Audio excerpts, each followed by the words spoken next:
I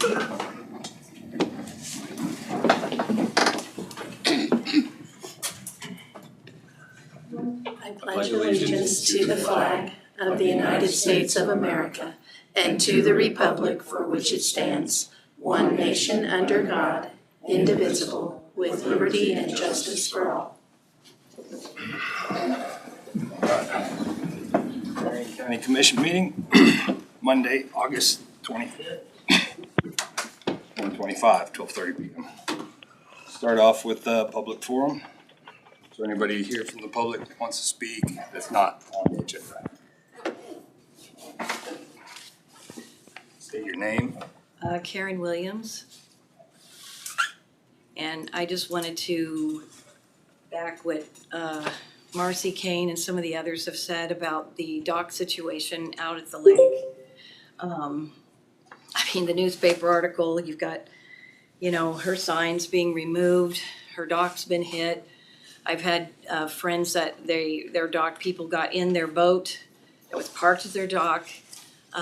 We were out of town actually on the 4th of July, but we were told by someone that, you know, they were shooting fireworks, had quite the firework display off of our dock. And I guess a question I have for you is, had our dock been set on fire and destroyed, are you gonna replace that?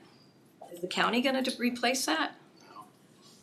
I mean, because it's gonna go against me on my homeowner's policy, which then makes my homeowner's policy go up. And so I just don't feel like you really need to rethink this whole thing, because whenever this was adopted, I'm guessing, what, 50s, 60s? We don't live in that world anymore. We live in a world where everybody thinks they're entitled, and that if you own a dock, you must have money. And if you, you know, if they go on your dock and they screw it up, they don't care.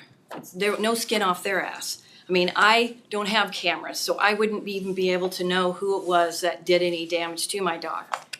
I went over the other day and someone had stuck a fishing pole holder, which you think, well, that's not that big a deal.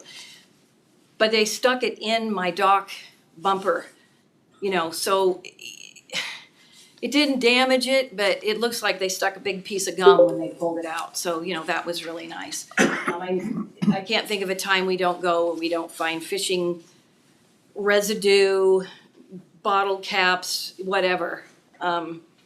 People don't respect other people's property. That's my whole problem with this whole thing. And we, the dock owners, are the ones that are gonna have to foot the bill when there's damage. We have to pay for it. You have absolutely no liability, yet you expect us. And these docks, they cost a lot of money. We didn't just get our dock handed to us. We didn't have a dock. The dock didn't come with our home when we purchased it. We had to buy a dock. And what's the upside for us? I don't know. And so I'd like to know, you know, why you guys feel that it's okay to this day, when we don't live in a time where people respect other people's property, that we live in a totally different era, why you can't look at that and see the difference. And if there's dock owners at the lake that are perfectly comfortable allowing others to be on their dock, fine, let them advertise that. But those of us that would like to privatize our docks, we should be allowed to do that. Why would I intend on improving my dock just to have the public come out and do whatever the hell they want to on it, and I have to be the one that fix it? Did I forget anything? Yeah, that's good. So I just want you to reconsider it. Quit going off the agenda of, well, this is the way it's always been. It's been this way for years and years. Life has changed. Life has moved on. And it's not, you know, the lake is one thing. How many times have they vandalized the 3 minutes. okay. Shut up. Anybody else? Please state your name. Irene Barkman. I'm an owner. I own a trailer at the trailer park at the lake. We purchased our trailer in 2012, so that's been 13 years ago. I have three things. I'm gonna get in front of the camera. Maybe. I have three things. Cameras everywhere. Yeah, you can sit there. Okay, well, wherever, where do you want us to Sit right stand? there. Oh, okay. Be comfortable. Okay, thank you. Okay, three things that I want to bring up. We are the owner of Dock 9. We have posted the sign that's been provided by Marion County, and I want to say thank you for giving us that sign to post. I believe that the dock should remain public, as this is the Marion County Lake. It belongs to the taxpayers. However, at the same time, I do agree that vandals should be prosecuted and held accountable to the owners of the docks. Second thing I want to address is the lake water. As boat owners, we have spent much time on the water over those 13 years. I would like the commissioners to review the regulations regarding the types of boats that are allowed on this small lake, the speed of boats, that how fast they are going on this small lake, as well as the number of boats that are allowed at one time on the water. And once those regulations get developed, I'd like to see them enforced so that it would increase the safety of people on the water.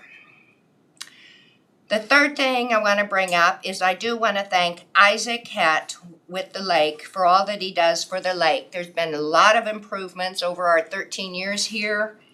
And so thank you, Isaac, and also thank you for listening today.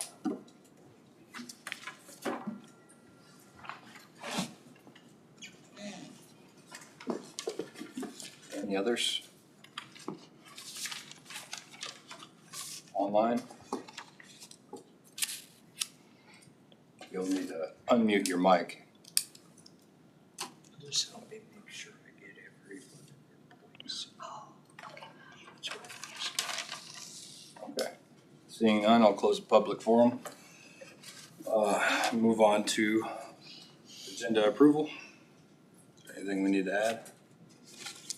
Could we add, after the dock discussion that's on the agenda, Isaac asked if we could add a discussion about the wakeboard boats. Okay. He has some information for you.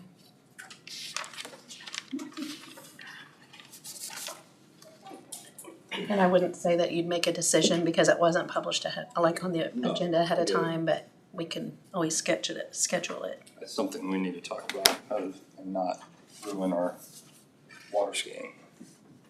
Don't go too far. All right, so that's the only ad. I'll move forward as the agenda is approved with wakeboard discussion. Administrative. And we'll go on to administrative business. All right, we have change orders. No additionals from what was in the packet.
All right, and then we have the minutes of August 18. Everybody had a chance to review the minutes? Any corrections? Motion to approve August 18th. Second. Motion and a second. All those in favor? Aye. Aye. 5-0.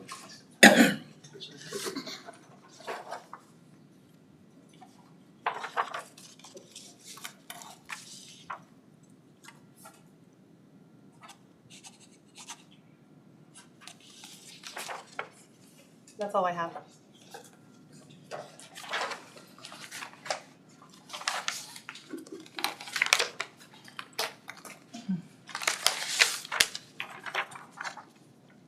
I do have a youth one application for y'all to look at and for approval.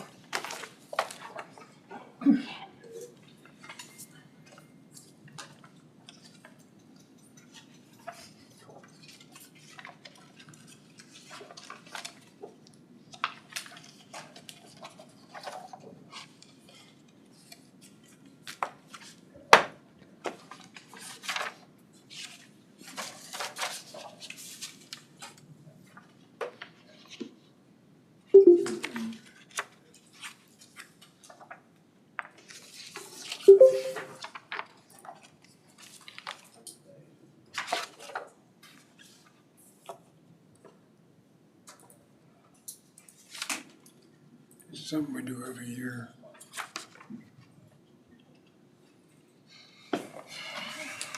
It's for the landfill. Is that right? Yes. Yeah.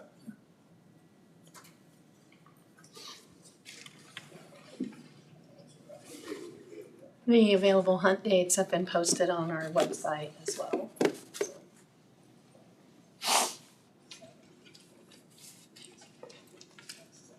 But as the property owner, you will get to approve permission for the individuals. Need a motion? Yeah. Make a motion to approve the, application for the youth hunt application at the landfill. I need to put a name on it or take a Clayton chance. Gents, I'll second got a motion and a second. All those in favor? Aye. 5-0. Thank you.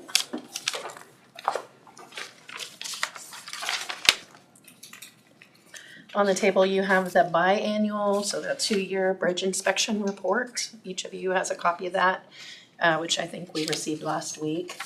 We also have certain bridges that have to be inspected every year, and so the firm that has been doing our bridge inspections for the past few years is Cook Blatt Strobel. And I did have the proposal or the quote in your packet to for approval for this year's bridge inspections for the 13 bridges listed.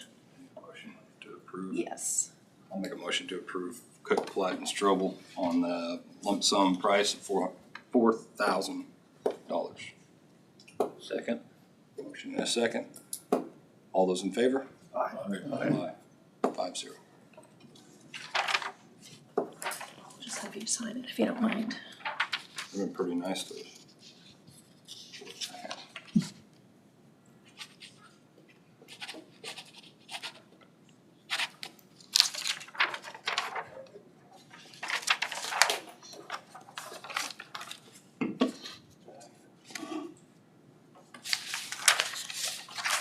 On my report, I did talk about a little bit about the grant applications that are currently being developed in the Road and Bridge Department.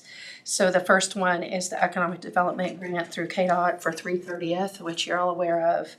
The grant has been prepared with a local match of 30%. The minimum is 25% local match.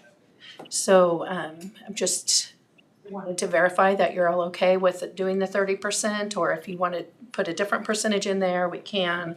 That application is due September 1st, so we would need to put that in soon. 5% difference isn't a whole lot, but by upping your percentage that you're willing to pitch in, the better shot you have. Yeah, it makes a big difference.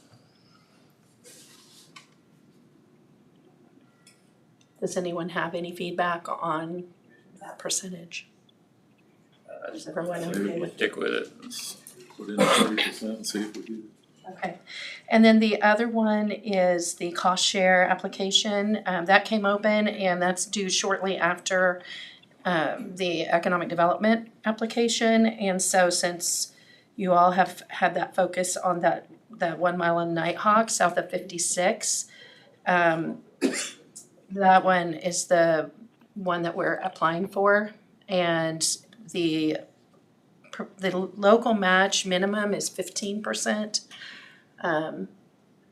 We have been struggling to get awarded cost share recently, so that right now is intended to be prepared with a 40% match, a local match. So just wanted to verify that you're all on board with that, or We were gonna go it alone at 100, so. What was the cost estimate on that? the updated cost estimate.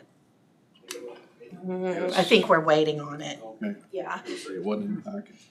It had the geogrid aspect added into that one, Right. the roads that build over swamps. What percentage did we apply the last time? I would have to look. I'm not sure about that. I just figured on this one because you've already voted to go ahead with the project or to get bids on it and everything, that it would be a good one to try for to get a little bit of reimbursement, so. With the likelihood of a 50%. Like I said, we were gonna go at it alone, so get a half off. I'm not against it. Consensus to try that. To try 50%. 50%. Okay, It's our project that way. 400. Not hearing anybody scream at me yet, so, okay, yeah. Consensus at 50. okay. In your packet, I did give you some information and signage that has to be put up soon.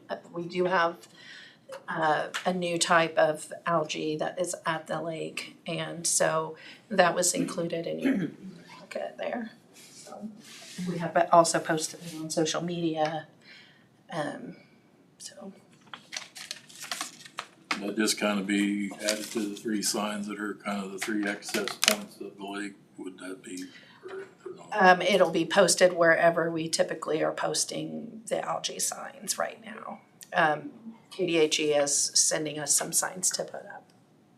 And they're still doing some more testing as well. So as of right now, we're still considered on watch status, but we are required to have the additional signage for this.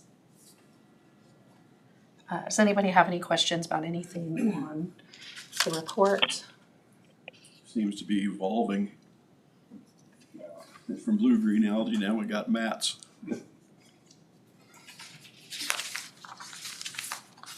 Okay, I don't have anything else.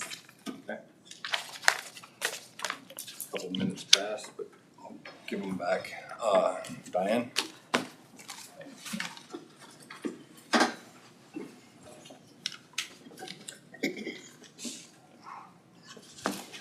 Good afternoon. Diane Novak, and I want to thank you for allowing me to talk today. So the reason why I want to talk specifically on wind farms and specifically the pilot. Okay, I'm talking based on my experience as a commissioner when both of these wind farms came into operation. I was sitting on the chairs that you guys are sitting on now. And so I do have experience dealing with the wind farms and the pilot. And so I'm kind of confused as to why there is a debate or a discussion as to the proposed changes in Article 27, specifically to the pilot, is stated that they are illegal. Brad, maybe you could answer that question. Is it illegal? So what, the pilots themselves? No. Yeah, the pilot, the way it's written in Article 27, the proposed new Article 27, the way it is written, that it'd be a prerequisite, or it would be an application regulation to have a pre-approved pilot agreement before we issue a CUP? I think we're talking about 2 different things, and each time that that's come up, that's probably created some confusion. Pilots, under the statutory guidelines, are contractual. They are not something that we can unilaterally as a county impose upon a developer. That's the part that would be illegal if we got to that. That's not how that really is worded. It says we want one before we begin. If we word that correctly, that in and of itself is not necessarily illegal. If we came in and said, we will impose one upon you, that is illegal. We don't have any statutory ability to go ahead and unilaterally say, you will accept this as a condition of developing. It's a contract, and it's an agreement negotiated between the developer and a governmental entity, whether it's a county or another entity. And it's spelled out that way generally in the statutory scheme, like in 147 and 148, et cetera. And it says that throughout, that you have the ability to create one. And we can, in our regulations, say we're gonna be highly unlikely to grant or go forward with a new development of this type of any kind or character without a pilot. Once they created the pilots are only available in the event that you have a tax exemption. They created after 2016, 17, the 10-year one, which all of these different developers have been taking advantage of. That automatically gives us the ability to raise the concern about replacing the ad valorem taxes that we're losing on that property with a pilot agreement, payment in lieu of taxes, which is I got it. self-evident. But the only point that I'm trying to make in terms of any kind of illegality, if we try to put in there that we will impose one on you, we can't do that. But can we negotiate one in each and every instance and create enough incentives, I will call them, that a developer, the only way that this is really potentially gonna go forward from our perspective is if we have a pilot, you can go ahead and do that. You just walk a fine line there. Okay, so I hear your definition of that. So in my experience over the last, with the two wind farms, whether it's the one up north or the one down south, honestly, the county took a heck of a beating. We are getting screwed royally, okay? Now, I have contacted lawyers and I have shared this with them, and I have gotten back responses that it is absolutely not illegal. Now, you may tweak a word or two if that's what you're saying. You have to tweak a word or two. I might flex a little bit to that. I would question it, but I would. But I also sent it to senators and things like that, or representatives and things. And I would tell you, I was very blunt when I wrote to the senators about this, that our county commissioners are being, as far as I'm concerned, confused and actually being fed misleading information in my. So I did, and I have a response from one of the senators that I want to read to you. It's very short, just so you can get the view of what they say. And it says, there is no statute that requires a county to wait for conditional use permit before negotiating a pilot. I hear that excuse all the time, and it is totally bogus. Counties are getting taken to the cleaners by these wind developers. The payment in lieu of taxes can be as high as the county wants it to be. In fact, I would recommend they calculate what they would normally pay in property tax and make the payment in lieu of tax equal or even more.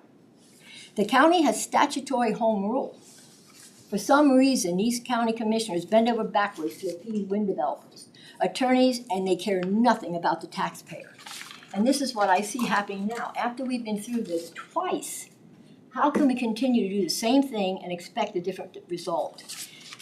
So anyway, I also want to say, when we had Diamond Vista, if you remember, Becker, you remember? Sure. Diamond Vista. So we had hired Pat Hughes, the attorney. We gave them their cup, gave them everything they wanted, bent it over backwards for them. Then we had to hire an attorney, cost the county a lot of money to get our payment in lieu of taxes. After 6 months, they fired that up in February. July, we got our pilot, $269,000 a year, give or take $1, okay? Diamond Vista turned around and screwed us and took $169,000 a year for 2 or 3 years away from us. So I mean, where's our benefit? Then we went through the same thing again with the wind farm down south. I do have, by the way, emails and so on from Pat Hughes, the work that he done, the letters, text messages back and forth to Greg Musil, who was their attorney from Diamond Vista up there. And we begged, we pleaded, everything to get them to step up to the plate and do the right thing. Even though $269,000 a year is crumbs compared to what they would pay if they were just assessed what the taxes would be. And as a county, you should be running this as a business. These people don't own our county. We do. And with our own home rule, we can do this. I know we can start running it like a business and profiting from it. Otherwise, we got a mess. Then I will also say on the one down south, we did the exact same thing. Gave them everything they wanted. Gave them the cup, gave them everything they wanted. And then we had to hire Hoffman. And I have his bill for coming in here and simply negotiating the pilot after the fact. And we paid that man $5,000 some odd dollars. Yeah, $5,560 in addition. So where are we benefiting? Now, as county commissioners, staff, legal, everything, we should be smart enough to do this ourselves. You know, so whenever you let a wind company come in, you have all these expenses to make them. You have to make them do the right thing. I have to say, it's very, very disturbing to see this happen. And I will also tell you that we have a lot of people on staff, whether it be planning and zoning or right here or something like that, they have leases. When I was a commissioner, I had to recuse myself. And Susan Robeson even sent off to the ethic boards, not because I owned any leases, because I don't own property, okay, my husband does. And he had the leases before we even got married. We sent all my documents off to the ethics board. And only because I married into a family that had a lease, I could not participate in a discussion, and I had to leave the courthouse when they did the vote. Today, we have people on planning and zoning, and even right here, who have leases, and they're recommending or they're discussing just like nothing ever happened. I don't know how you could possibly do your job as an elected official or an employee, be loyal to who's paying you on one hand and serve the people on the other hand. You just can't do it. We have a problem. And I think ethics need to start coming into play because it is out of control. And it's sad to sit and watch it. The majority of people in this county don't want these wind farms. There should be no discussion. You know, Harvey County stepped up to the plate, McPherson County stepped up to the plate. They don't have all the hate and discontent that we have here. And they don't have those ugly monuments of stupidity everywhere. You ought to come up and see Diamond Vista. They're black. They look awful. They're hideous. And that's only after 7 years. And you think decommissioning is going to take place? I would certainly question it. I don't think so. But I'm going to end it with this. Okay, Daddy's home. And Trump is going to step up to the plate. He already put a wind farm over on the East Coast, right in the middle of the building. Stopped it. And he calls them the scam of the century. And I think I will go along with that terminology. Our county doesn't need it. We don't need wind farms to save us at all. So I hope you protect our county and give our county some. If you're going to put these things in, make them pay. I have to pay property tax. My husband has to pay property tax. Everybody else pays property tax. And we don't get a break. Why should they? And another thing, they should not be labeled commercial. They should be named industrial, and they should be paying taxes on industrial rates. Thank you for listening to what I have to say. Experience is the best teacher sometimes.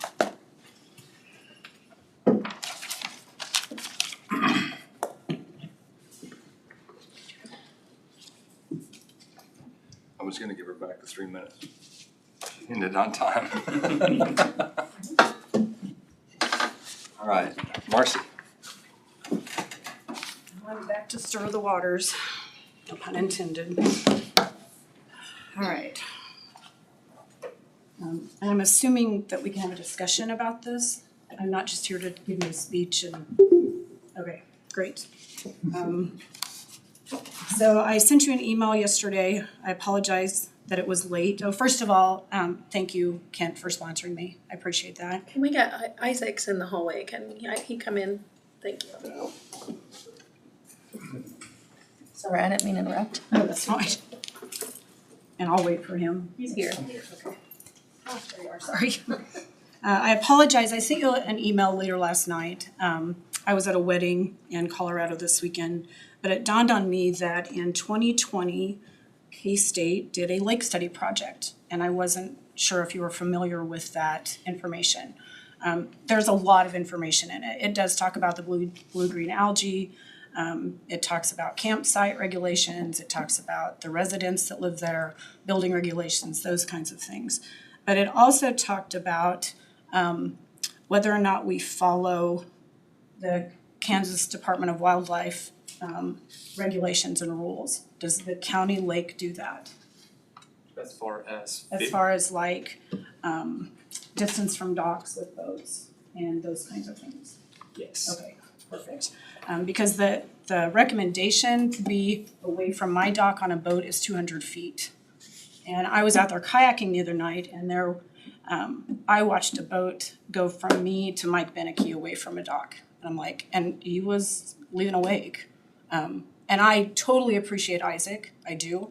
He cannot do this 24/7. He couldn't see that boat from where his vantage point is. But some of those, and nothing against boat owners, I've owned a boat, I grew up on a boat, but some of them don't follow the rules and regulations that are set out there. And I feel sorry for those docks that are, you know, there's nobody on that dock and they just blew right through, 10 feet from it. So that's obviously a concern.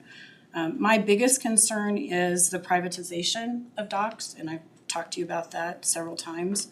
On that boat study in 2020, or on that lake study, there was an open-ended question, and I indicated that on my email to you last night about the page number to look at, so you don't have to read through all 45 pages or whatever. But there was an open-ended question about, would you want to privatize your dock? And in 2020, there were a lot of people that said yes, and they gave some of the reasons about the trash and the fish guts and the disrespect. And we probably started owning our dock about 2019, and so I'm kind of new to the dock ownership business at the county lake. We live in Marion, so it's not like I can be out there every night enforcing what's happening on my dock. My camera goes off 2 o'clock in the morning. I don't usually see it until the next morning when I get up, because it records who's ever on my dock and at what time they're on my dock. So I know Tina, I talked to Isaac about the survey results, because we'd sent out a survey. Did you find those results by chance? Yes, they were in the commission packet. Okay. And there's a summary that Isaac put together. Okay. Yeah. I'm not sure what percentage of people wanted docks. I didn't get that information on that survey that Isaac did. And I'm happy to email Right there. you if I'm you. sorry. I can see far away, Behind you. but I can't see up close. You can look behind you too. Teacher problem. You can't print from here. Marcy, behind you too. Oh, okay. That helps. We can print copies for you, and then if you emailed me, I can Okay, that'd send be you great. an email. Perfect. Yeah. I don't have that info for you. So, my biggest push is to give me an option to privatize my dock. That's if the neighbors next to me don't want to privatize their dock, they don't have to. If they're okay with the public stepping onto their dock and destroying it or using it. I mean, we've had people come out and fish and they don't leave a mess behind. We've had people come out and fish and it's destroyed. I should have let my dock burn when they brought the fire pit down. We went out the next morning and it was still on fire. My dock's made out of wood. And so it was very concerning to me that, that was happening. And at that time, we didn't have a trail cam. That's when we bought our trail cam, because we'd had enough. And then they did it to Patty Putter's dock. Our dock was pulled for repairs, which cost us a lot of money. And so since our dock wasn't there, they thought, well, we'll just go put it on Patty Putter's dock and leave it burning. Her dock is wooden as well. It's not that Trex material. And so that's kind of concerning to me. I did notice the other night when we were out there that there's a brand new dock out there with a very expensive boat. Is the public going to be allowed? I mean, that would very much concern me if I had a boat that's on a lift in this beautiful new dock, that somebody's going to go out there and trash it. I'm thinking the owner lives close. Again, that's a concern, not my dock, but it's concerning. Liability, I know Brad, could you address the liability? Yeah, the mandatory requirement, and again, the earlier comment was well taken in terms of your homeowner's policy. There's generally at least a linebacker or a rider on it for that purpose, and generally each dock owner, because of just out of necessity, ends up needing to have that coverage. But then it gets into a messy situation as to where did something occur. For example, in talking with several of these insurance companies back when we originally were doing this survey, and I had that question earlier about who's liable. The potential exists, and I can't assure a property owner and dock owner that you don't have some liability. At the very least, being joined in any kind of an action if there's some type of mishap is pretty much assured. So not having coverage would be an exposure I would never advise anyone to undertake. Plus, we do generally mandate or require that people have some coverage.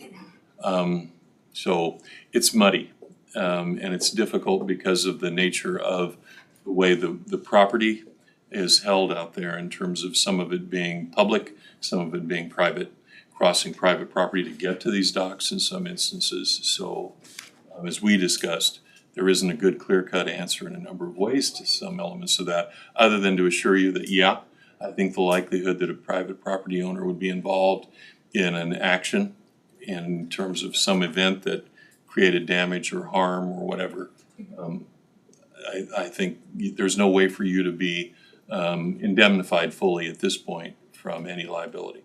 So if docks were made private, if I wanted that option to make mine private, would that change liability? Yeah, depending on how we do it, if we went ahead and took those private, the agreement would probably include, now it's all you, as much as we can make it. And that changes it shifts the paradigm a little bit in terms of who has what liability. So right now I have $300,000 liability on my homeowners. That also includes my dock. But I pay out of pocket every month for that to insure my dock and to make sure that that liability coverage is there. I do have a question about the docks in the coves that are connected to the lake. Are those public or private? So the ones in Stone Arch Cove Right. are private, they are not open to the public to use. Because the only reason is for the access to those docks, you have to go through private property in order to access. Trespassing. Oh, but I can get there through the tunnel in my kayak. From water access, Yes. then you can, So if I go through that tunnel in my kayak and I decide to fish off somebody's dock there, is that okay? technically, yes. Technically, yes. I thought that was, I was just curious about You that. just can't access it From land above. any other way From but above, the water. right, gotcha, okay. Last week I know you talked about lights, adding more lighting. We added more lighting and they ended up in the lake. They unscrewed them, took them out, tossed them, trashed them, I don't know, we just went out there and were like, great, all our lights are gone. Lights do create a lot of bugs out there, so I get that. We'd put up solar lights, we tried to make it look very nice and easy for us to see and use, but we don't have lights out there. We do have lights up our walkway. They've actually left those alone, which is great. The trail camera we've purchased. We pay for it out of our own pocket. We also do a monthly subscription, so I'm able to see, again, there's another cost involved with that. I am willing to pay an annual fee, and I have a feeling if anybody is interested in privatizing their docks, they would probably be allowed or be willing to pay a fee. I know that I contacted Wabunsee State Lake or Wabunsee County Lake, and Wabunsee, they have a $200 yearly fee. They have over 300 docks at their lake. It's a little bit larger than ours. And those funds are used, they're just put away, but we talked with the commissioners last time we were here about maybe using those kinds of funds to build more public docks, if you decide to privatize them. Do you have to live in Marion County to own a dock? Or own a home in Marion County? I'm just curious. I don't think you do. I think you had to. You had to in order to get the dock. Put a boat on But it. then they moved away and they kept the dock. There's a loophole there that needs to be fixed. It used to be you couldn't put a boat on unless you lived in Marion County 20 years ago. Isn't that still Well, you can put a boat on there outside of Marion County, but you can't exceed a certain speed limit if the boat isn't registered in Marion County. So you got somebody on the water all day watching that? You know, I'm just playing the devil's advocate here. And I feel sorry for Isaac because he's kind of caught in the middle. He has these dock owners like me who stir the waters a lot because we've purchased our dock, we've taken care of our dock, we keep upkeep upstairs, we've got a deck and we've got a picnic table. We weed eat, we mow that area, we try and make it look really nice, especially for our family. I am willing to let anybody on my dock, if it's privatized, as long as I know who it is. You know, several Sundays ago, I had Christian Peterson, hey, send me a message, do you care if we go out and fish on your dock? Not at all, thank you, thanks for asking. We have somebody from Newton, hey, we're heading to the Marion County Lake, could we use your dock? Not gonna be on it? You bet, go ahead.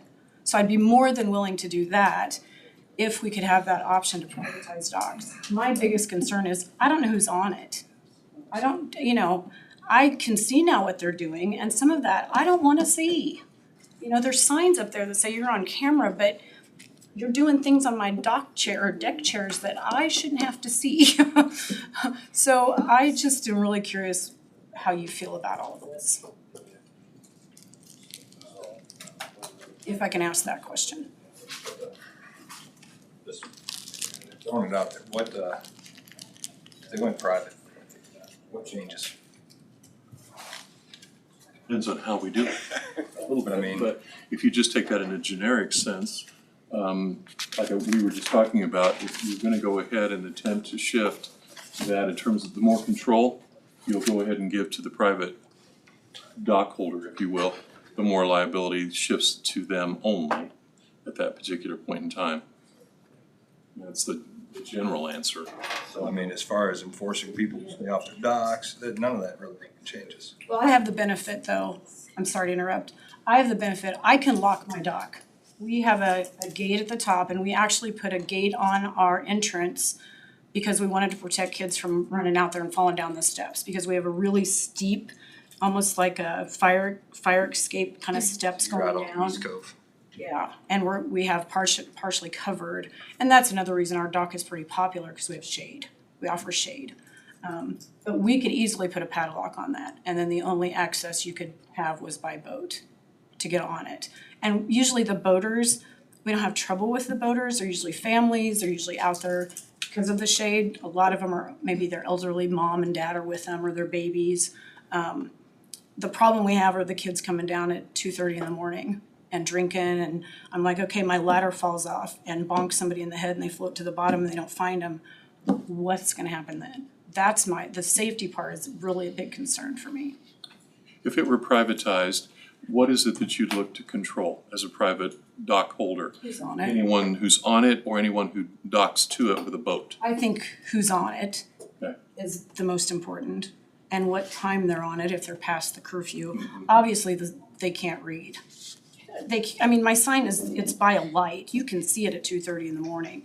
Nobody's reading those signs, and that's that generation. We all read signs because our parents told us, hey, you read those signs. These kids don't care. They, like she said, there's no respect. This has gone on for way too long. This discussion has gone on for way too long, according to the history of the Marion County Lake. And I think it's time to change with the times. I taught for 32 years. I saw those changes with kids as we went through. And sometimes it's not just kids though. Sometimes adults can be real jerks. So just, going further with the hypothetical, it's private and people get out there and light a fire on the deck. What happened? Same problem we've talked about before. Doesn't change. Their ability, just like on their home. Someone's trespassing on the property. What are you gonna do? Call 911. And do listen. The wherewithal to get people out there responsibly, I can't answer that one. And we don't have, really a lake patrol per se. Right. That same Yeah, logistical issue. just trying to feel out, you trouble.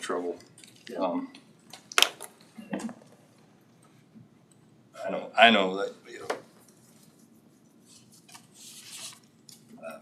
Are there issues with, and I'm still going back to that original, so I know what the scope of this would be. I know there's issues with people on the dock, and I hear that from everybody and get those phone calls periodically. But in terms of if you don't have a watercraft docked to it, so that someone else is in essence currently available to pull up and dock, is that also an issue? Does that create problems as well? I don't know, because I don't have, I mean, I don't have a boat docked to my dock, sitting, Yeah. by my dock. We have a small boat pulled up on our dock right now. We have a little two-man boat that we pulled under, got it out of the water because it was sinking because of all the rain. And I watch people sit in it, they put their shoes in it, they put their kids in it. That's my private property, that's on my, on my dock. Yeah, there's no respect for anything. And we have a broom out there to knock down cobwebs. Do you know how many brooms we've gone through? Because they end up in the lake. Let's throw this in the lake, or, And like I said, I have the ability, I think it would deter people because I'm able to lock my dock. And I would be willing to provide signs that say, private dock, please stay off. Right now I have a sign up there that says, if you use our dock, clean up your, what? That doesn't help. What if it change it around, so somebody pulls up to a dock now for egress, for EMS, for whatever, and the gate's locked? Where does that go? I plan to have a coded dock, like a code. Right, but that I'd doesn't. be happy to give Somebody Isaac. that's out on the boat that pulls up to yours because it's first closest, and they got somebody with a heart attack. You're gonna go to the next That's the one. reason I'm asking the question I'm Make asking. it all the way up the stairs and the gate's locked. But that's kind of the same thing I think Mr. Crowfoot said last week. Well, there hasn't been anything catastrophic that's happened yet. Well, what I'm saying is you're prohibiting the emergency services from getting to this. There's a devil's advocate on every side of this Sure, coin. there is. I think emergency service deals with locked doors, gates all the time. They do. They got tools on board to take care of that.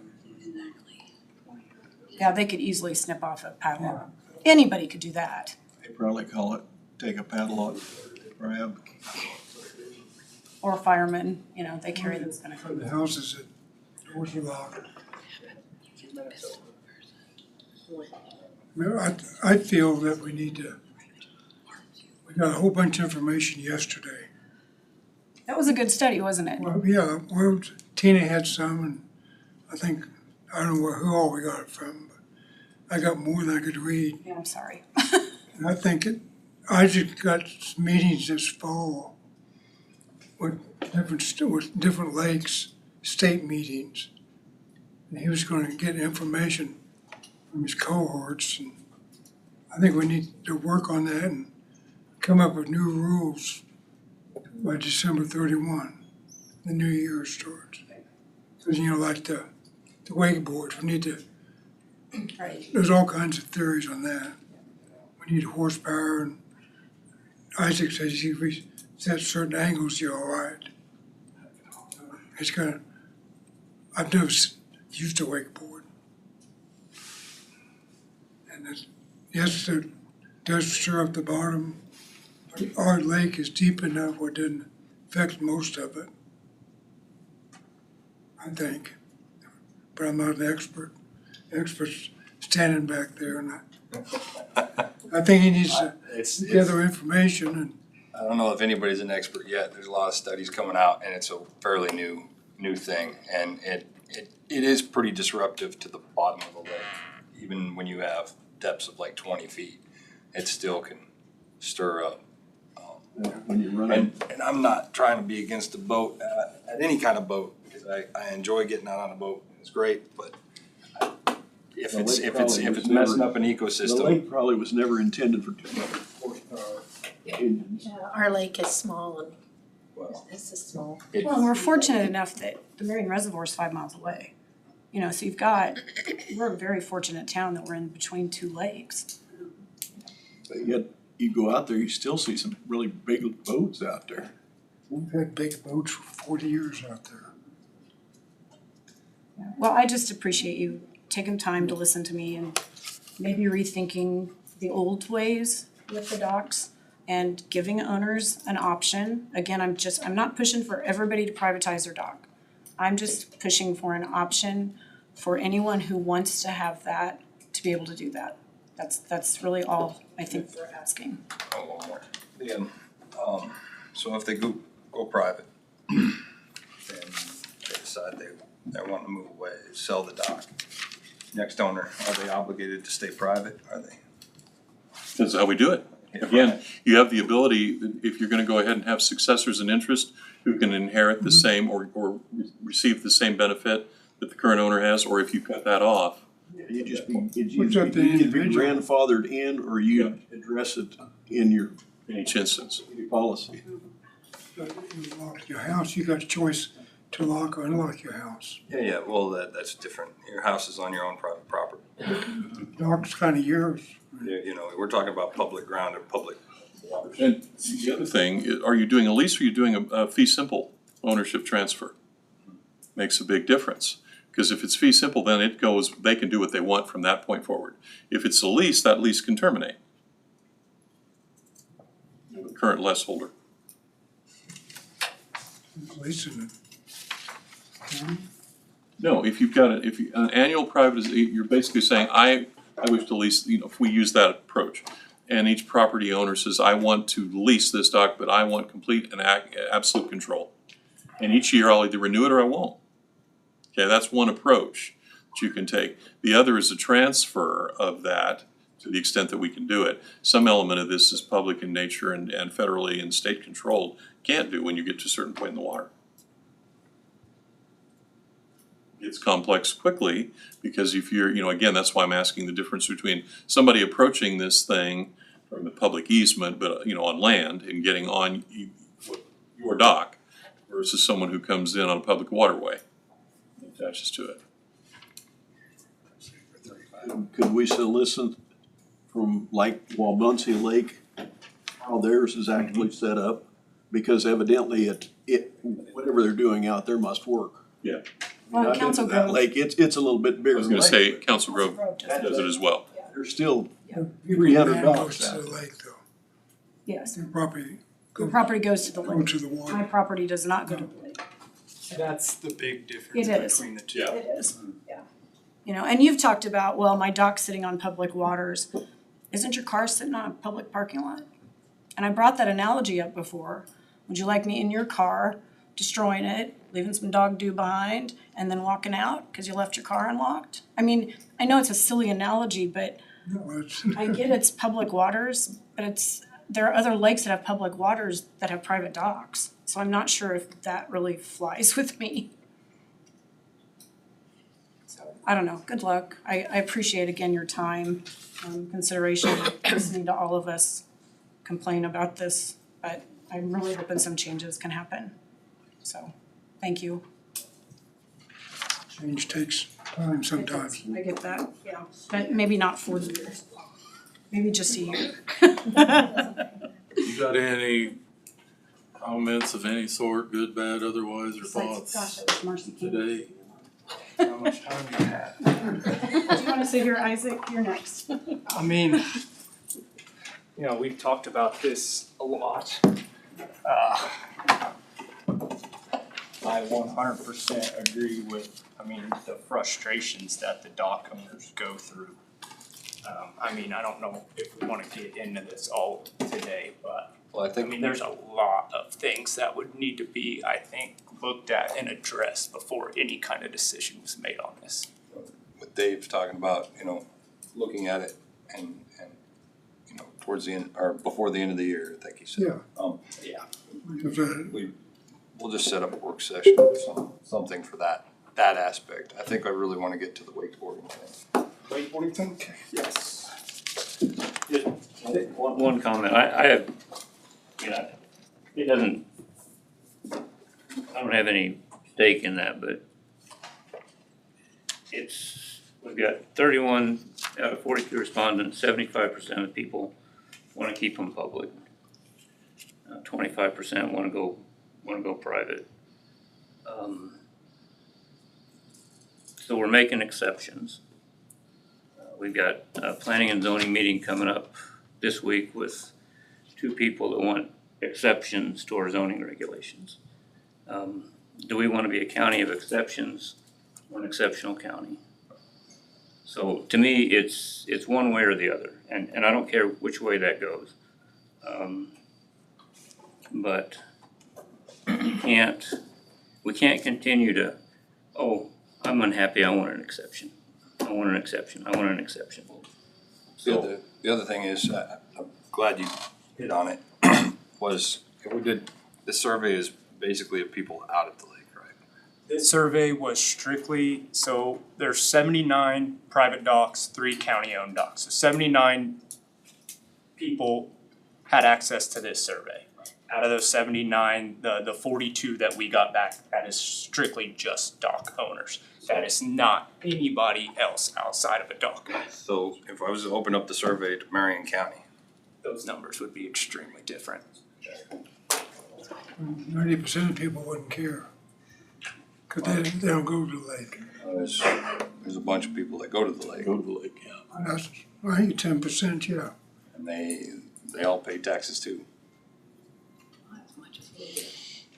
When you mention whatever lake, what, an enforcement officer rather than any type of law, Like a code enforcement. code enforcement, is that something that we wanna try Well, to see if that makes any, or gives Well, you the authority? I guess Or another the body. I mean, to some extent, I do think it would, but kind of and most of the dock owners, I think, will agree here, the problem is time.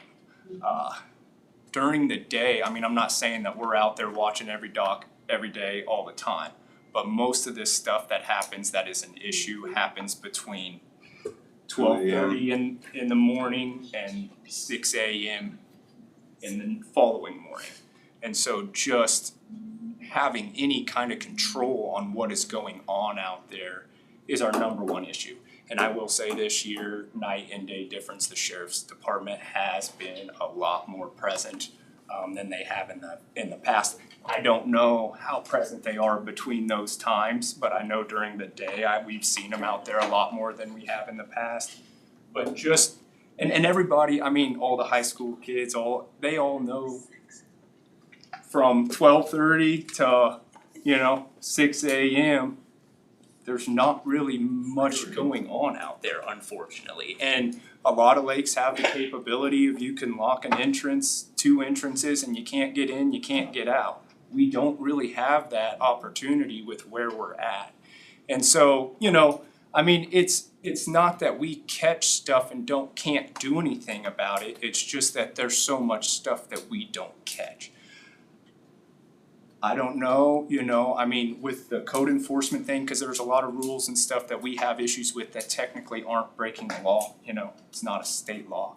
I do think it would help in that, swimming off docks without life jackets, people. Well, I think you said that Stuff- was yeah. maybe the Right. biggest thing that you've tried to Yeah, control stuff like is that, I do think if we, anybody out of the swimming area without a life jacket. right, and I do think if, In the water. yes, if we could do something, I guess, to kind of say, hey, Ease the moment. yeah, that would help, but in I mean, even if we could figure out if that makes a difference between now and the end of the year. Ban swimming off the dock. right, which, Yeah, right, I keep bringing up the past, but yeah, but and that's when I was a teenager, I couldn't swim off the docks. right, yeah, Nothing, you didn't get in the water. at I all, was just in a boat skiing. right. And I mean, that would be another option, I just, But then, all the families would, right, Then you start getting the ones where they park the boat next to the dock and then they jump off the boat. you get underneath the dock, you go underneath the dock. well, and I've talked to a lot of, not a lot, but a couple of the dock owners too, and I mean, kind of along the same line, I mean, just from the amount of conversations I've had in the past 3 weeks about this, I mean, it worries me too, if you privatize that, there is not going to be like intentional problems that come out of this. Targeting, I guess, would be. Yeah. That is something that I would be concerned about. And so just over the evening time, we don't have a lot of enforcement out there, period. And I think that's probably one of our biggest issues. And and I don't know how you fix that. I mean, Doesn't this all go back to culture? I mean. unfortunately, I think a we didn't have lot of we it didn't have this does. problem 40 years ago, but evidently there are parents that don't care if their 16-year-old is out at 2:30 in the morning. Right.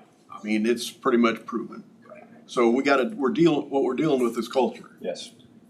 And So how do we deal with culture? I mean, and it's the same thing, to be 100% fair to the dock owners. I mean, we as a park deal with it all the time as well. And whether it's in a campground or it's in our restrooms or it's on our docks. And you could probably call any lake or park in the state of Kansas and they will tell you they deal with it too. Same thing. I mean, I don't think there's any way to stop that 100%. I mean, I just don't. Unfortunately, you know. So it comes down to, deterrent. Right, as much as you can. So Yeah. are we deterring some of that activity by privatizing?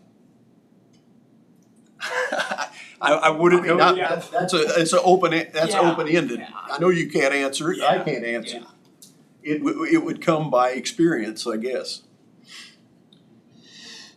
I guess the best comment, I think everybody out there really respects Isaac's and what he does do.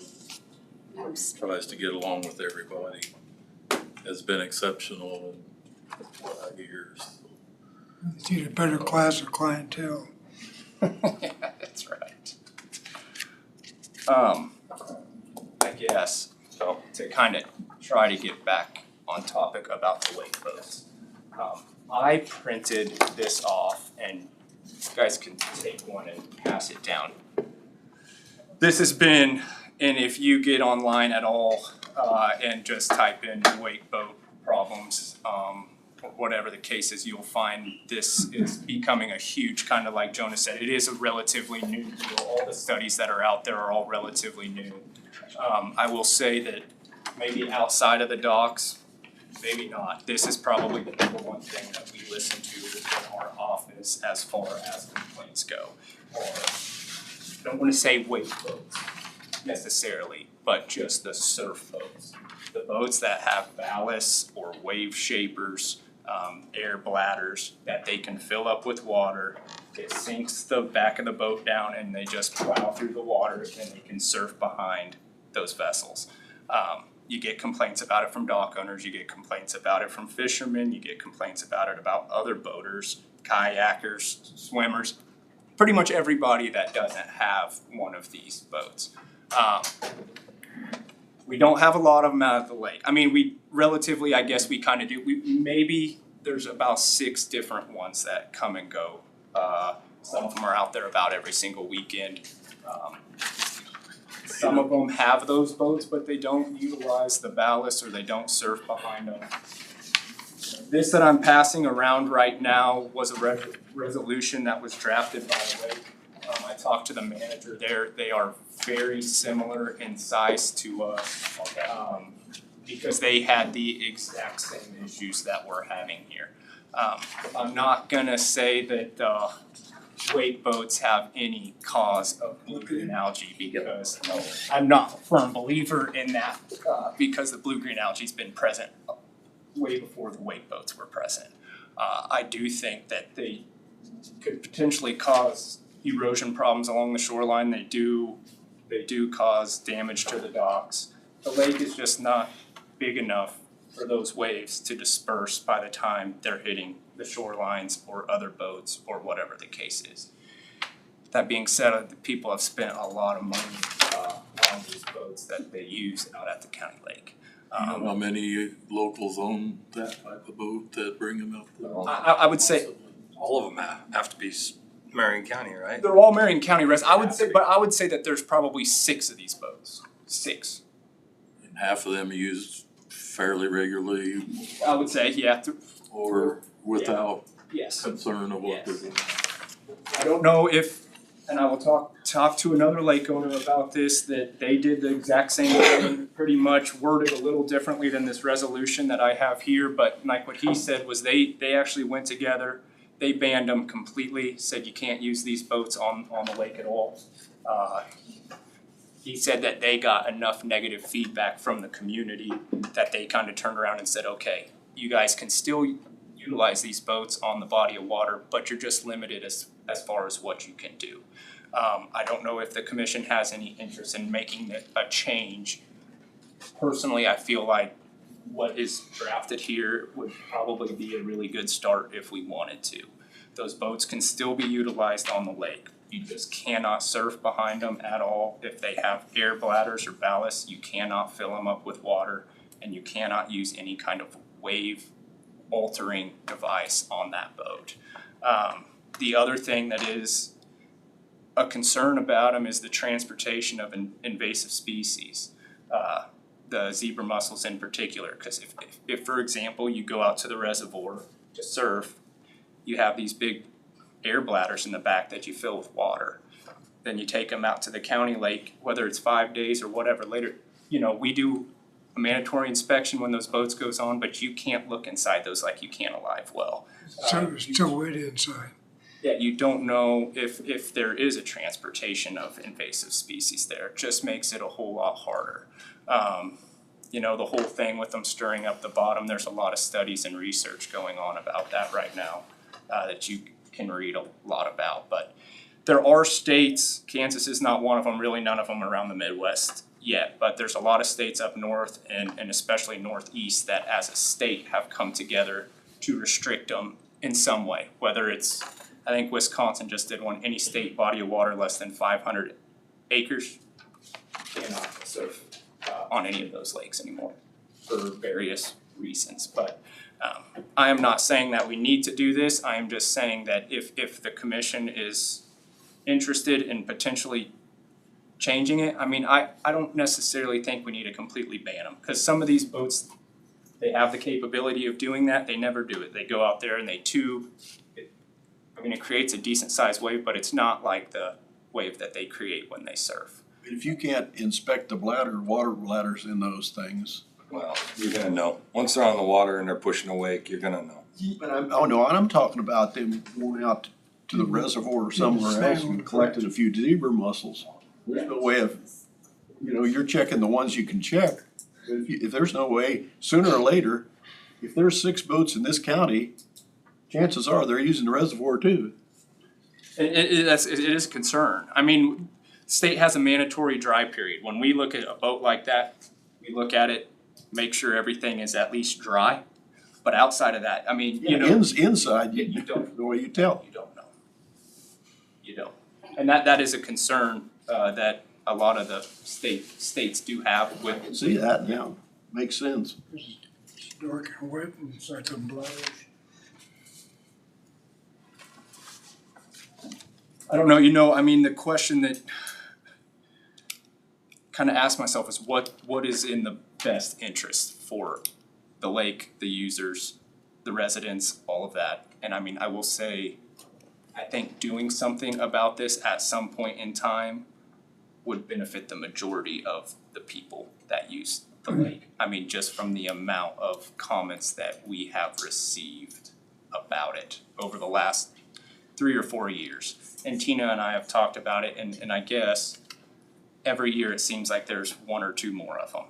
So I just think the longer that we wait, the harder it's gonna be to really do something. And I do think that there might be a little pushback on this because people have bought those boats that live out the lake to use them on the lake. And they spent a lot of money on them as well. So I guess a little give and take, and I do think something here would be a good start. Because what you're telling me is this evolved from a fishing lake to just purely recreation, or 90% recreation, 10%, I don't know what the percent. I mean, when those boats are out there, you can't, I mean, you really can't. There's a few people here that kayak and stuff, you can't. Dump them. You're not gonna enjoy it if you do. Yeah, and I don't know, I mean, it is something that we have heard a lot of the last 3-4 years. And I do think it's just gonna continue to get worse and more of those boats be out there. I mean, when the rules and regulations. The better off we don't use what you're saying. Say that again. The sooner we would address this and the Yeah, people I'm not that are saying we need to unhappy would address be this. unhappy. Yeah, If this makes somebody happier, they'll start. I think it would make the majority of the lake users happy, yes, I do. And I'm not saying we need to do something today, but it could be. We just added it to the agenda, so Yeah, well, and that's, it wasn't published, so we can't actually take any action on it, so. perfectly fine. A different form anyway, but Yeah. It's just easier discussion. I guess if you would continue to talk to others or what, or saying going to one of these meetings or something, would even want one of us to go with you or something. Or one of us try to make time to sit in on that too, hear some thoughts We only and got proposals. maybe 3 more weekends. That would be a problem. Yeah, right. Right. It's about over with. Yeah.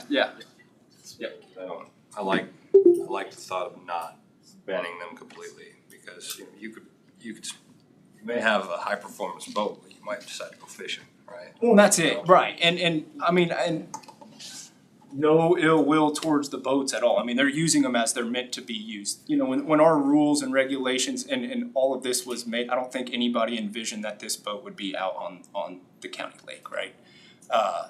And a lot of them do use them for fishing purposes when they're not recreationally boating. I don't think that we should just ban them because they're big boats. I mean, people go out there with a 26-foot pontoon boat that's even bigger than their boat, but it's got a 100 horsepower motor. It's not a problem at all. I mean, I don't think the size of the boat causes an issue as much as it is just the wake that they potentially can create that is the issue. Well, if you watch a fishing show with some of these tournaments, they've got 250 Yeah, right. horse. And that, yeah, you can have a bass boat with a huge motor and it doesn't even really cause a wake because it just skims across the top of the water. So you can't really say, well, it's a horsepower thing or it's a length or a size thing. That makes it really hard to limit, I guess, what you can have there, but Draft of the boat, more than the owner. it is, yeah, and that's correct.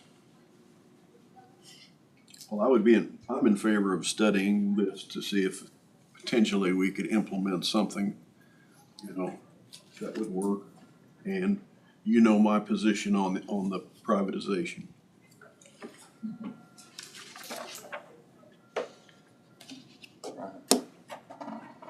To kind of wrap this up, Brad or Isaac, can we look at, we've got 2 lakes that we know of have private docks on them.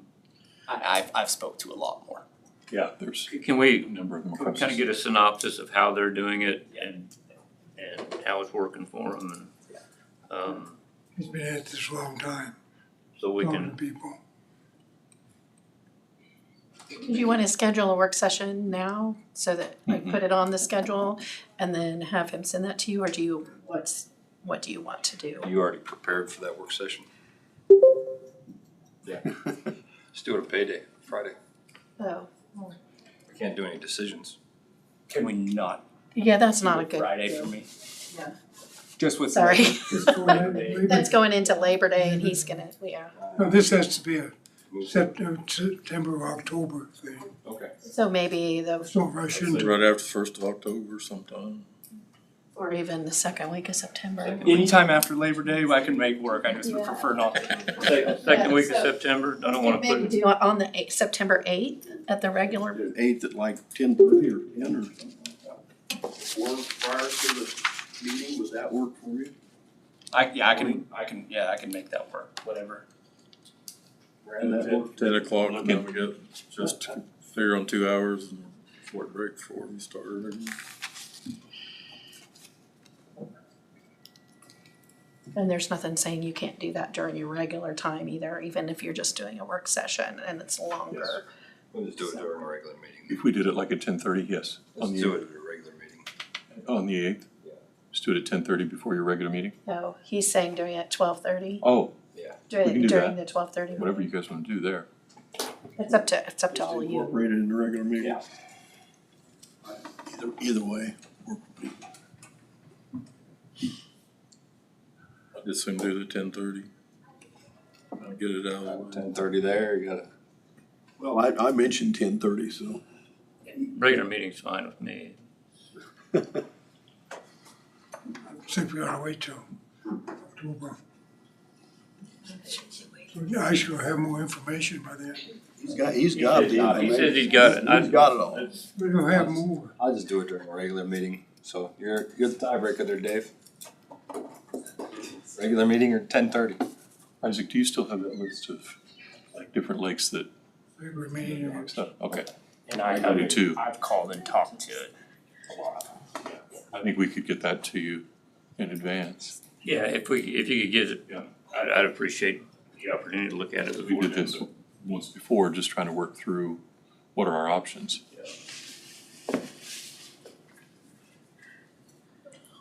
I don't wanna rush into it, you know. Think about, can I get a knee-jerk reaction here? Well, we may create a bunch of additional questions that require a second hearing on it anyway, so. I'm not saying we're gonna make a decision, but You don't, and a work session topic, so. we're gonna look at it and get some information. And you want me to call it a work session on the agenda? Well, it's, however, I mean, work session is what it's really ultimately gonna be. Okay, 10:30, is that what we decided? 12:30, Oh, And during September 8th, yeah. What time we do? the meeting.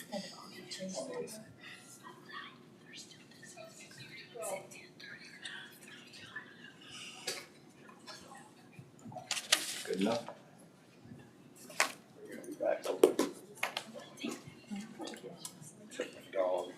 Okay, so just to be clear, this will occur on September 8th, sometime during the regular meeting, and it will be a long period of time assigned and called a work session. But it will not be in the morning, it will be in the afternoon. Okay. Got it. And to be further clear, we can go ahead and adjourn it to a work session because you're not gonna take any, I mean, if that's really what you want. You can reconvene into a regular meeting if you've got further action. We're meeting in a special meeting. Meeting. Wouldn't be special necessarily, you can, there's any number of ways to do it. Before you're talking, Well, it's no different than your land bank meetings. You can have those in the middle, actually. You can have your. Alright.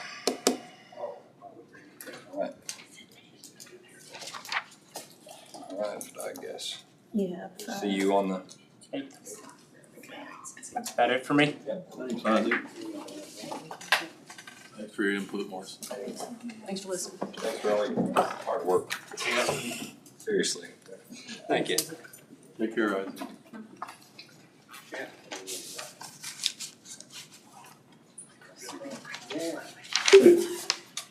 Ready?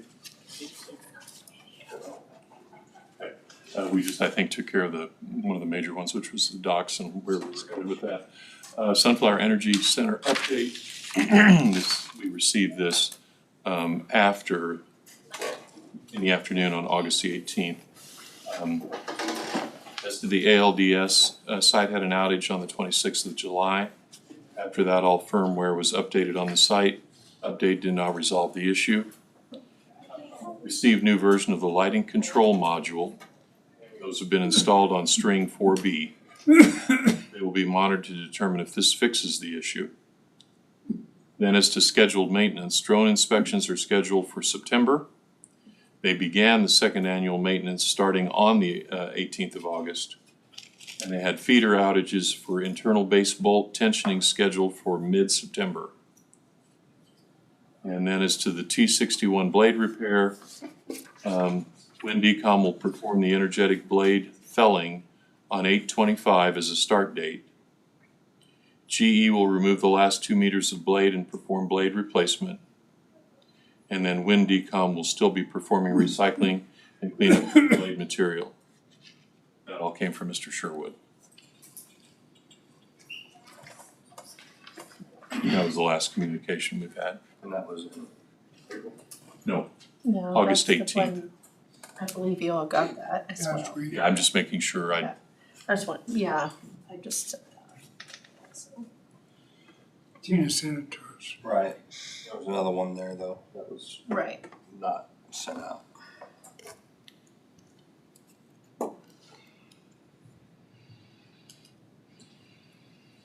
Okay, then the back to the major topic, Article 27.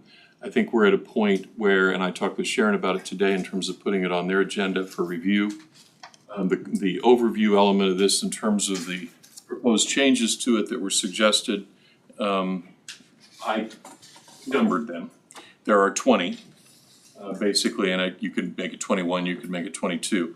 But major changes or significant changes and alterations to this. And I guess I want to clarify one more time. I understand what Diane was asking about.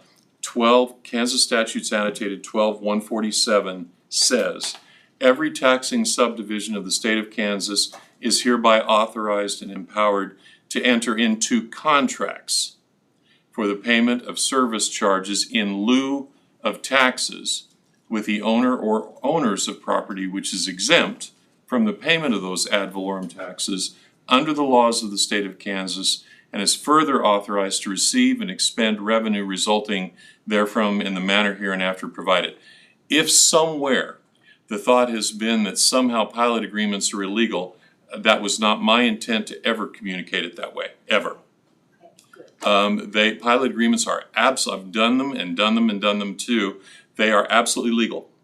Your ability to negotiate them is pretty much carte blanche, which gets to her point. If you want to make them more demanding in terms of what you're attempting to collect, and in this agreement, if those of you have read through that recently, in the one section with the suggested change, we're simply saying at least 50% of the ad valorems that we would be foregoing, under this statute that created a 10-year after 2017, 10-year tax exemption for these developers. You can make it 80%. But again, you can't unilaterally come in and say, we are imposing this. I want to make sure that's clear.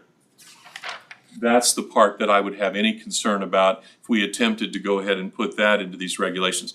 But you absolutely, regulatorily, can go in and say it is our expectation that for ad valorem taxes that we are foregoing because of your 10-year exemption, we intend from our side of things, and we have an expectation that you will do these, but it is contractual. They can walk away, okay? Now, does that mean that you can say we're not gonna give you a conditional use permit? Potentially, yeah. So do you have the ability to be marginally coercive? There's already some litigation about that out there, but right now the answer is yes, you do. You have the ability to go ahead and put in your regulations. I want you to know up front, you come in here and apply for such a permit, we have an expectation we're not gonna lose money on this, and that it's our full and complete intent, very much like a nursing home comes in and it looks for services in a city. They use a lot of ambulance service per capita for their existence because of what they do and who they care for.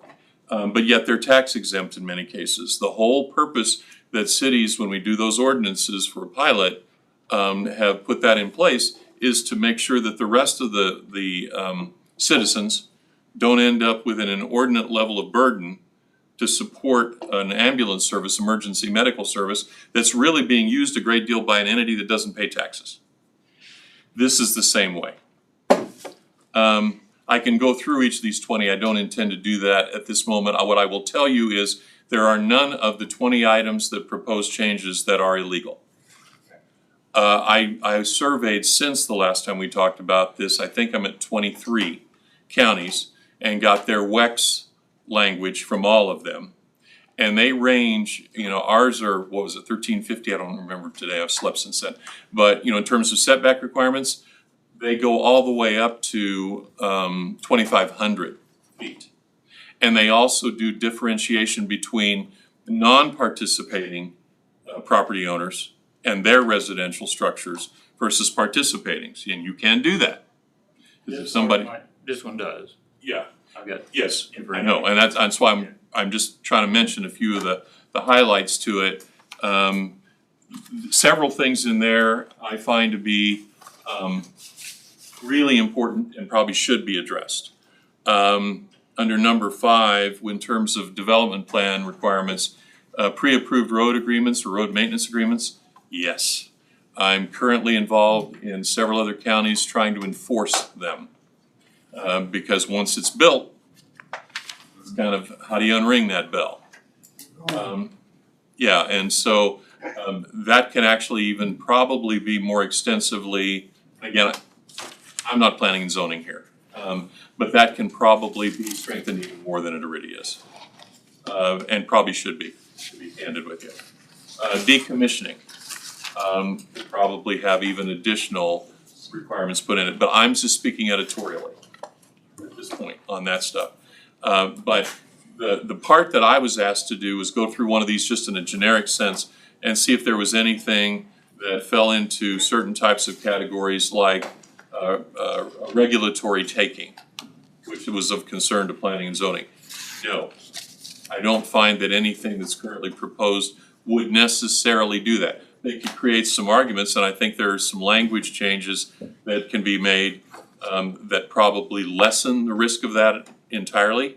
Well, mostly. I never want to say entirely. Minimize. Again, that's planning and zoning. The point now for you to decide is if you want to have yet another work session to go through all of this in significantly greater detail in terms of any further recommendations you as a body want to have addressed beyond what's already here for planning and zoning.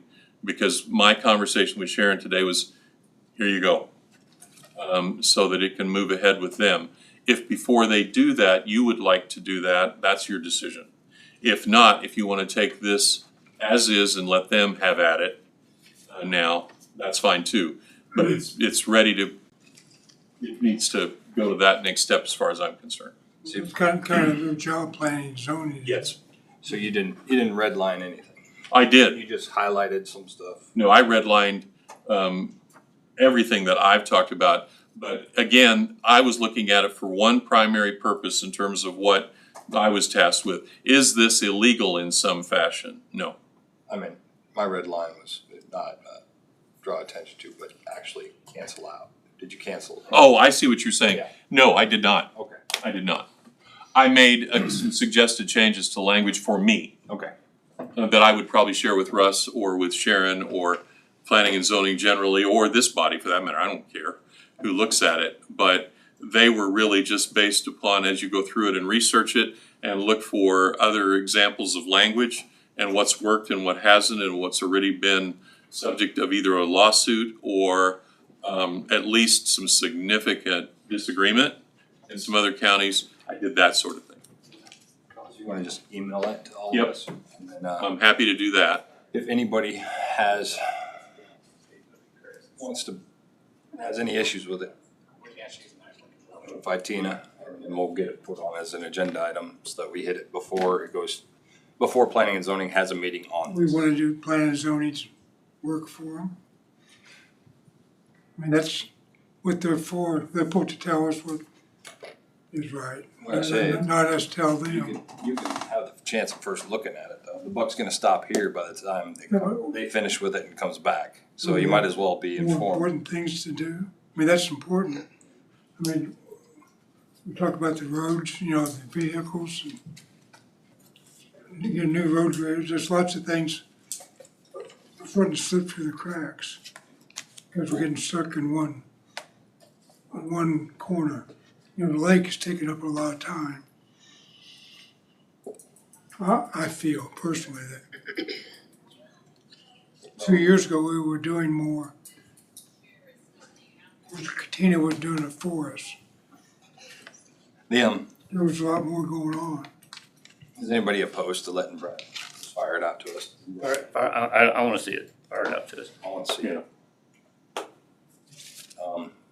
And in part of that process, if you read it and go, I don't understand what you're saying, you know, those individually can be communicated right back to me and I'll just go back and forth with that.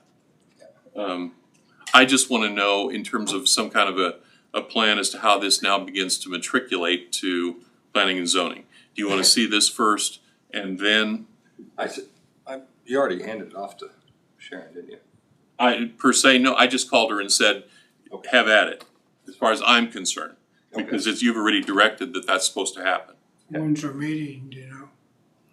It will, Won't be it's not on the till current agenda So because, it'd be over 30 days Okay. at least. I don't know that she could even get it on yet today, could she?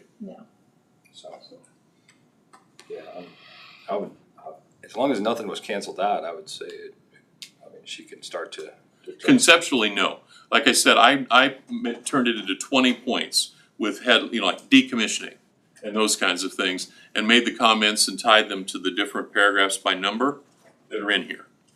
And my first and foremost duty here was, okay, some part of this you absolutely can't do. And that's not true.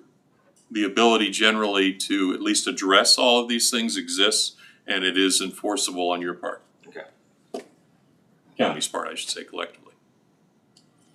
I don't wanna slow it down, I mean, they can, I mean, like you said, Dave we said, can we look got at other stuff to deal with, If something pops up that we wanna discuss, we can, discuss it and get it cleared up before their next meeting. it'll be the September meeting at the earliest. So, Yeah, fire it out to us, we'll take a I'll do look at that. it. If anybody's got something they wanna add, they can add. Just a question. Any potential changes that are made, are they retroactive to the existing wind farms that we have? Depending on what they are, there are certain things that can be, others that cannot. Depending, if you've got an executed contract like on an existing road maintenance agreement, that kind of thing, no. We're not gonna be able to really change that unless there was room in the original RMA where it said you could make certain changes based upon circumstances encountered later on. You know what I mean? I'm That's clear, I'm just wondering if, something like that, we'd get challenged on if we made them retroactive to the existing. You can get challenged on anything in our system. What we're trying to do is minimize the potential for that. I guess my intent was, the wind farms that we have, they're here, Yeah, they're under the existing regulations when they're built. Now, if they come in and say, well, this tower is obsolete, we wanna replace it, we need a new cup, then these regulations would apply to those. It also would apply based upon some things that were done in here. There's existing law in terms of water course, for example. And if you put a road in and you continue to build it up to such a degree that you have now impacted, Department of Ag and their requirements as to where water flow is, that would apply, and they're not granted, well, we put this road in and it's okay, even though it impacts those kinds of things, can't do that. We'd still be able to go back with those and apply that. You can also, if they came in and said, well, put a different road in where we put this one just really doesn't work out for us and we don't like it anymore, all of this would apply to those kinds of material changes as well. But the general operation and maintenance of the Right. existing, this doesn't impact them at all. It's any changes to the system would be impacted by this.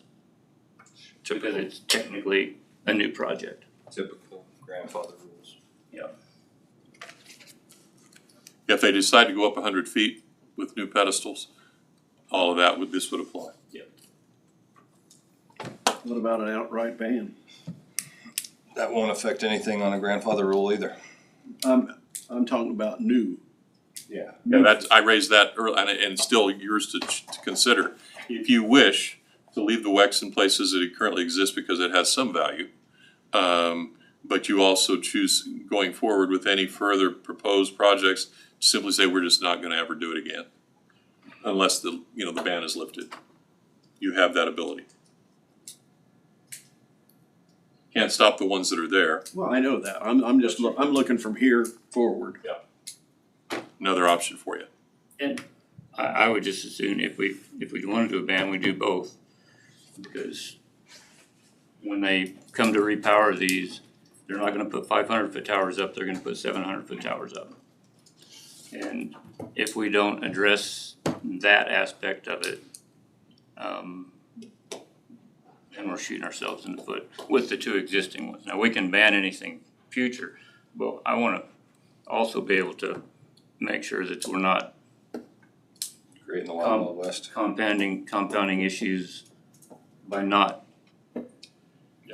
protecting what's out there to keep them from say, oh, this is existing, we can do whatever we want here. It's the same theory as in Harvey County and City of Halsted, for anybody who's followed that battery energy storage. I'm dealing with that.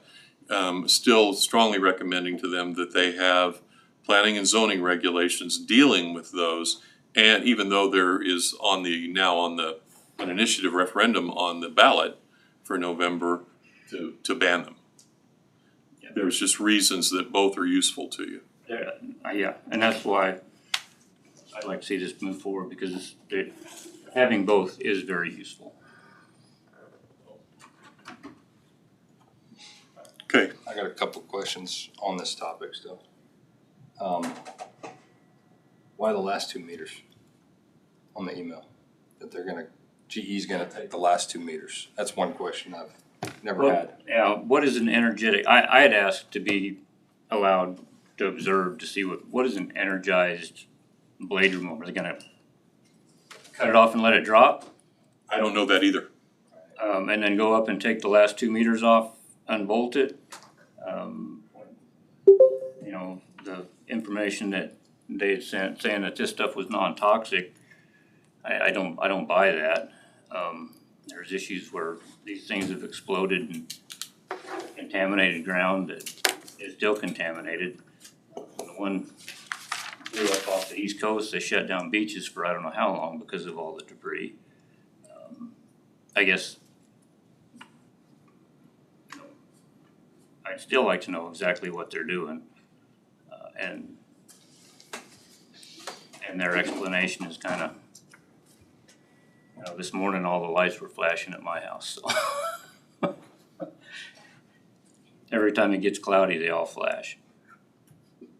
And that letter we got I'll is send that in. reference to companies. I'm really curious as to why.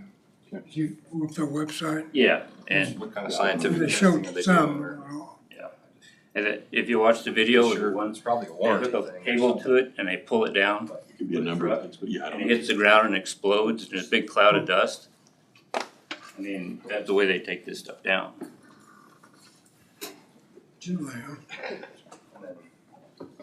Other issue is back on Article 27.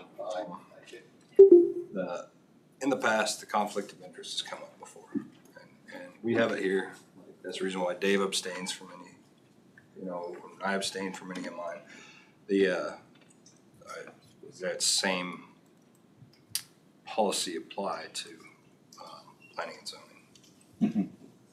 So, and where does that extent go? Yeah, so if you're part of one wind farm and not another, when you're dealing with WEX, you're dealing with all, overall, right?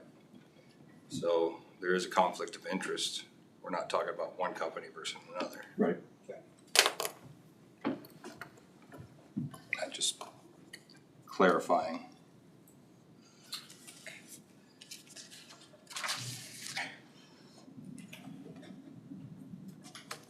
Okay.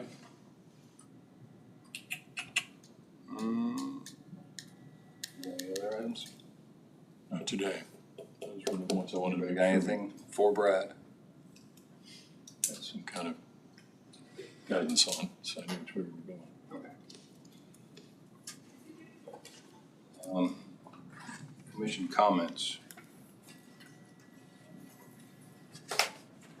Mike? Thinking about some solar lights? I think they kind of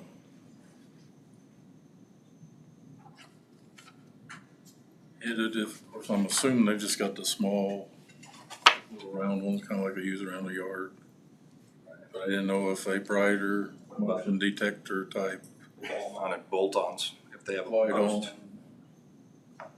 Kind of answers that maybe the lighting won't do as much as we would hope.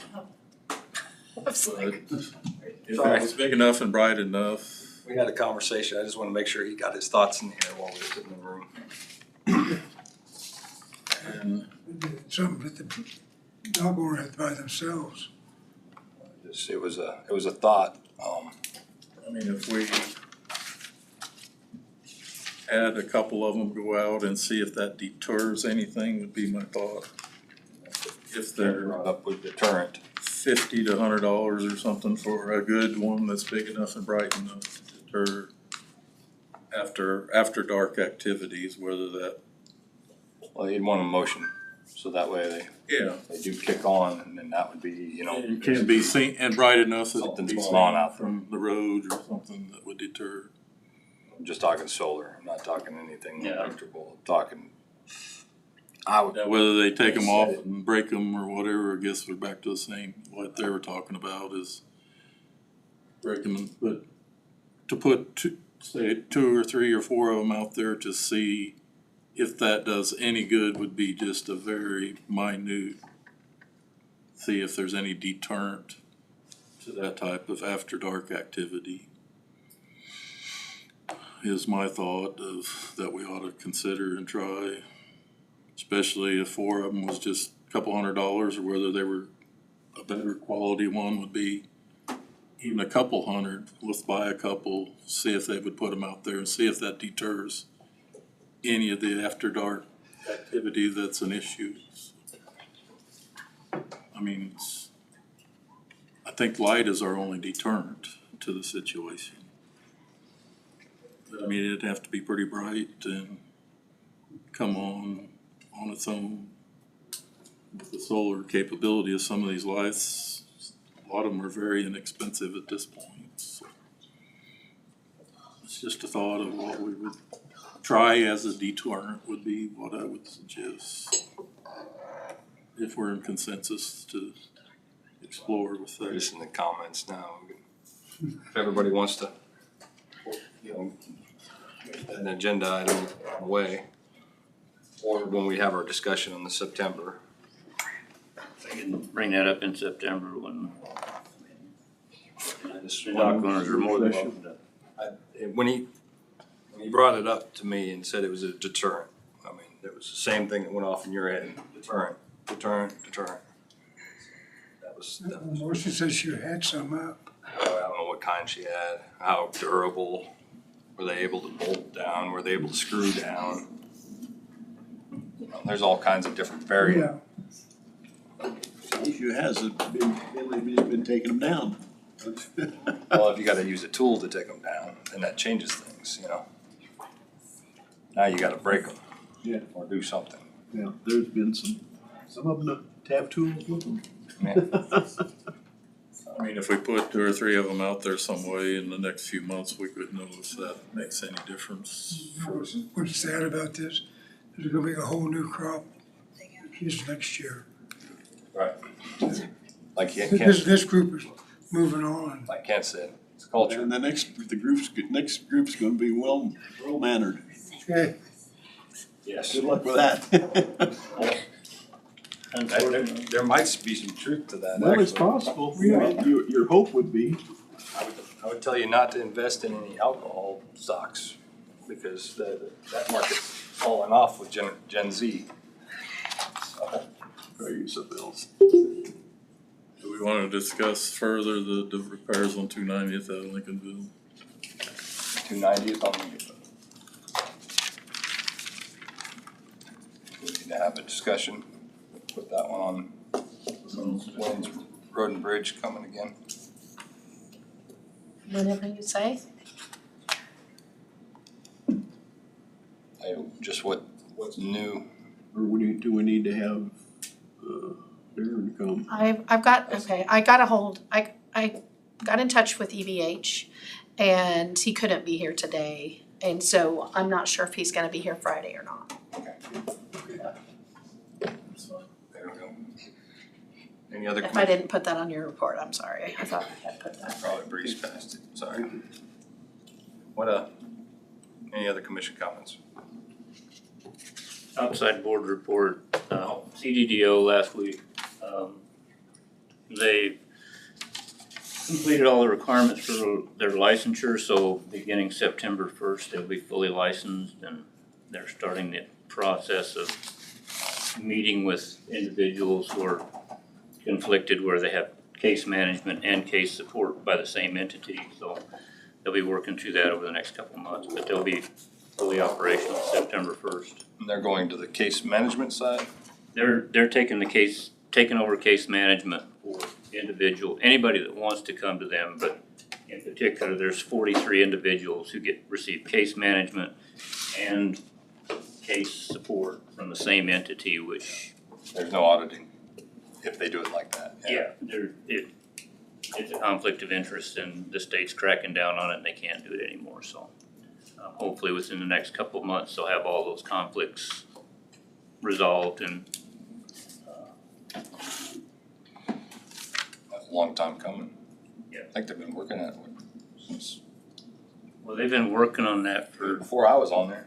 it's been 6 or 7 years at least that's been a law. They just have never gotten to where they can enforce it. And I think we're one of the first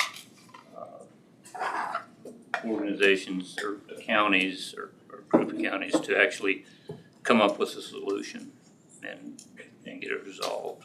So Kevin's done a great job with running that through and getting that done, so. I've asked Christina if she's got any updates on the water deal, how that's going, or forward or backwards, or do you know? I couldn't go to the last meeting because I was in Colorado. Hasn't been bad. I think you said there were some positives through KDHE to try to help. Well, KWRA is involved, which is good. I think they've sent some guys out to kind of check things out, and she did buy a new hydrant. Gonna put another hydrant in so we can do some more Flushing flushing. or whatever, I think. Because I guess there's not enough hydrants to properly flush. And I questioned why that was like that, and I guess I just kind of got that's how it was put in.